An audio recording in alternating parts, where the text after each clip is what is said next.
Welcome back to the money pit that is this channel.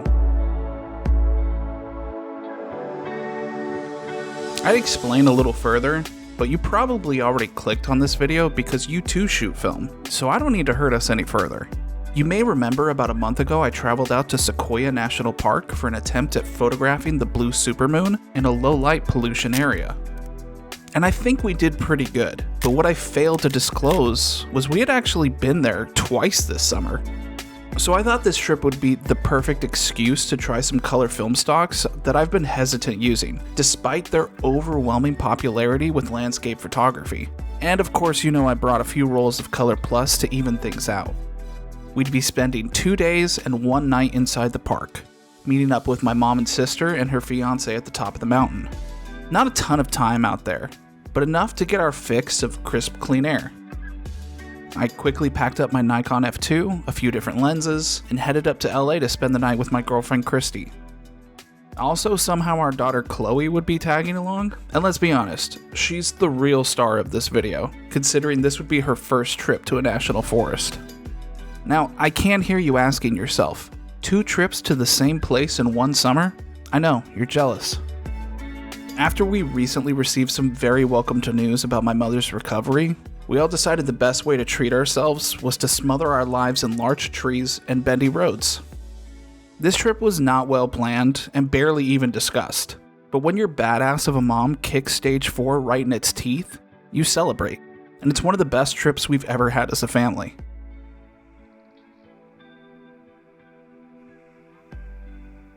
Christy's got a killer view of the LA skyline, as you've maybe already seen in our Ren Fair video. So I decided to capture this view at night, since I actually happen to have my tripod with me for once. Color Plus, which is a cheaper 200 speed film, wouldn't normally be my first choice for a long exposure like this, but I knew I'd want that loaded for tomorrow since we'd be arriving in midday lighting. This picture's alright. I like the layering of the overhead cables, but Color Plus really can only do so much.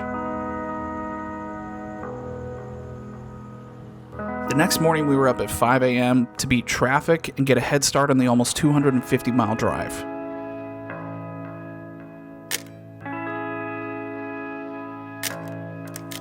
Along the way I snagged a few obvious old gas station photos. This Richfield lot with the old tow truck in front is an absolute staple for this trip. Just one of those amazing old California businesses that have been lost to time. Very quickly we were out of the city and had hit the gate of Sequoia around 10:30 in the morning. There had been a large fire in Giant Forest since the years I had been here last. Teams of firefighters are racing against time to save historic redwoods from a raging wildfire tearing through the Sequoia National Forest. But I promise you, this drive never gets old. It's enough to make you slow down with your mouth completely open. Maybe not as slow as the people in front of us, but you get it.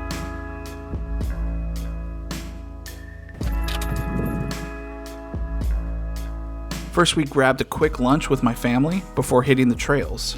Oh, I just spilled coffee on your back. Did you? And Chloe waited patiently below in hopes of a few dropped crumbs.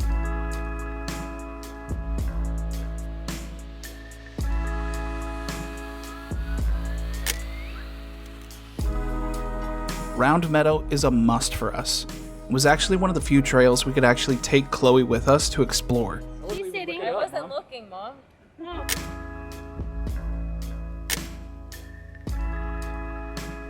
These images are actually some of my favorites in the trip.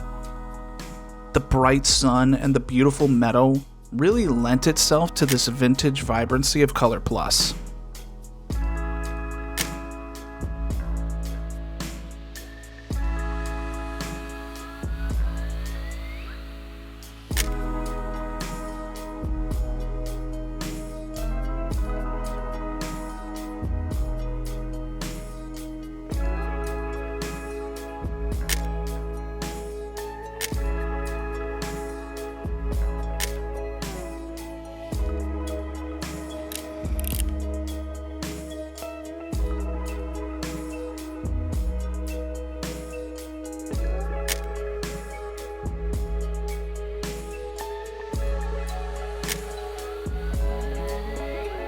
I switched a lot between my 50mm and 200 for some of these closer images.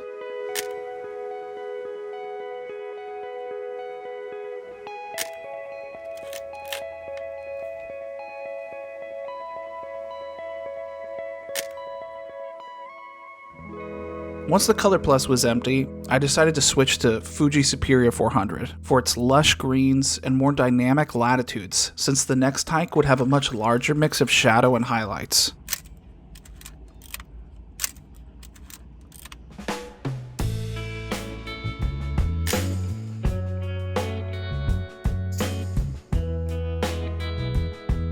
This shot of Christy, I don't know why, it has this fantasy-like element to it that I really love.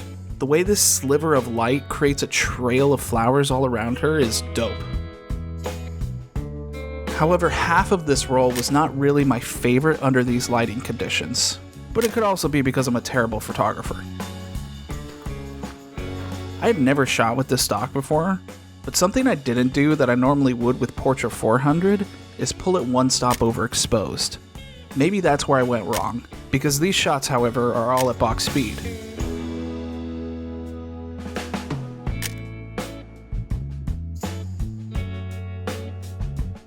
But there are a few that I really enjoy the texture of.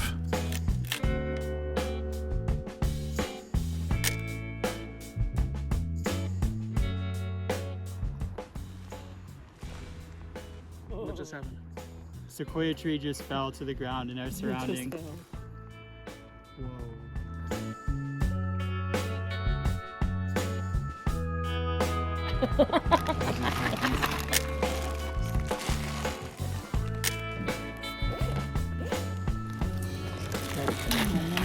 Thank you. Look at it, you can see the meadow from here.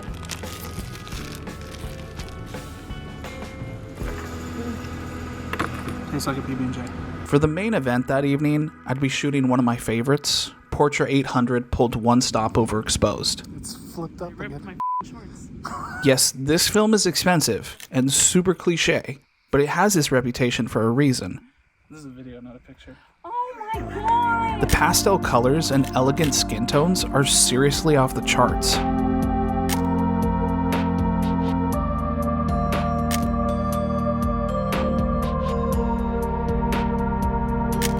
This shot of Christy is so crisp and clear, it could almost be mistaken for something taken off my Fuji X-T5. But it feels a little more lived in and organic, like you're really standing there.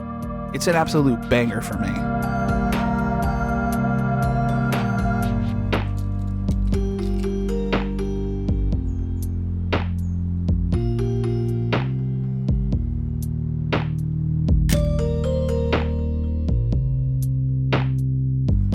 We later waited up at the end of the Hanging Rock Trail for our glimpse of sunset. This first shot of Amelia and Michael nails the atmosphere. I originally wanted to shoot this subject for a more afterglow of the sunset, but this silhouette and slight lens flare feels so perfect, and I'm glad I snapped it in the moment. Sometimes the picture you're waiting to take never shows up, but something else presents itself as a better opportunity. You just have to be looking for it. So don't always hold yourself to a rule you've set up for yourself. Landscape photography isn't a studio-controlled environment. It's a living and ever-changing subject with a mind all its own. Plus, rules are kind of meant to be broken. Due to our position, we didn't really nail this sunset opportunity, which is fine. I don't need another sunset picture. But as we started to drive down the mountain, I kind of started to tell myself that I did, because this view was something out of this world. We checked into our last-minute hotel reservation outside the park and died within minutes.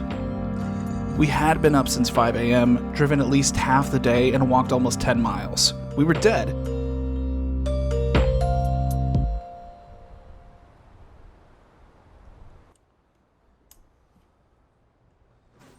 The next morning, Christy, Chloe, and I snacked a quick breakfast from the hotel and bounced back up the mountain behind a few more slow drivers.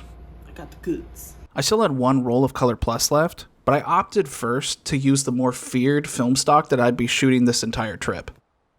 Kodak Ektachrome, a color-positive film stock that is notorious for its unforgiving latitude. And boy was I about to be humbled. in the best way possible.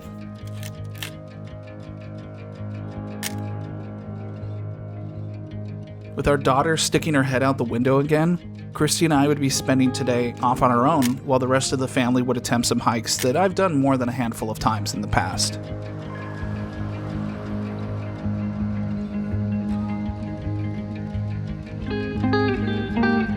We spent most of this day over in Grand Grove, a separate section of the park that I have way less experience in exploring. Unfortunately, the road down to Kings Canyon had been damaged in the year's massive rainstorms, but there were still a lot of beautiful sights along the way. For me, this stock really shines in the large open landscaping vistas, more so than in varying pockets of light. Ektachrome is very unforgiving. Your exposure has to be a perfect balance, and almost leaning on overexposing your highlights ever so slightly. But in these lighting conditions, it wasn't always the best idea.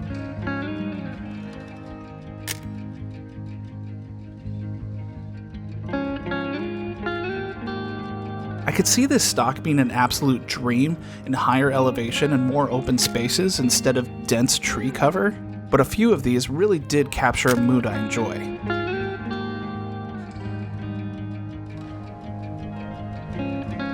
The day was escaping us, and we wanted to relax one more time before the long drive home. What better way to do that than taking a dip in a large mountain lake?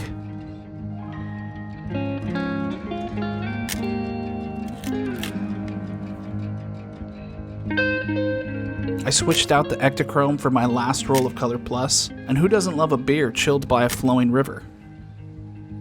This was so relaxing that I didn't take nearly as many shots as I wanted to, but I love the ones that I did.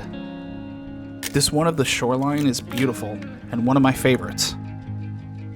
The lighting and colors perfectly illustrate what I wanted to experience on this short trip, and even Chloe got into the water to see what all the hype was about. So now that we'd shot a handful of different rolls, what was the best color film stock to shoot in the mountains? It's hard to say. I think your best options are to shoot with what makes you feel confident. There is clearly a time and place for everything, but you can bend the rules and choose which option will allow you to take the best image, not the most correct. There's even a decent argument to be made for black and white as the GOAT of landscape film stocks. But for the sake of argument, we'll stay in the color lane for this video. I got way more bangers on Color Plus than any other rolls, but a lot of my portrait images are really the most dynamic and captivating. Maybe some Kodak Gold would have been the way to go. But before we left and drove all the way home that night, I did finally get that cheesy sunset shot.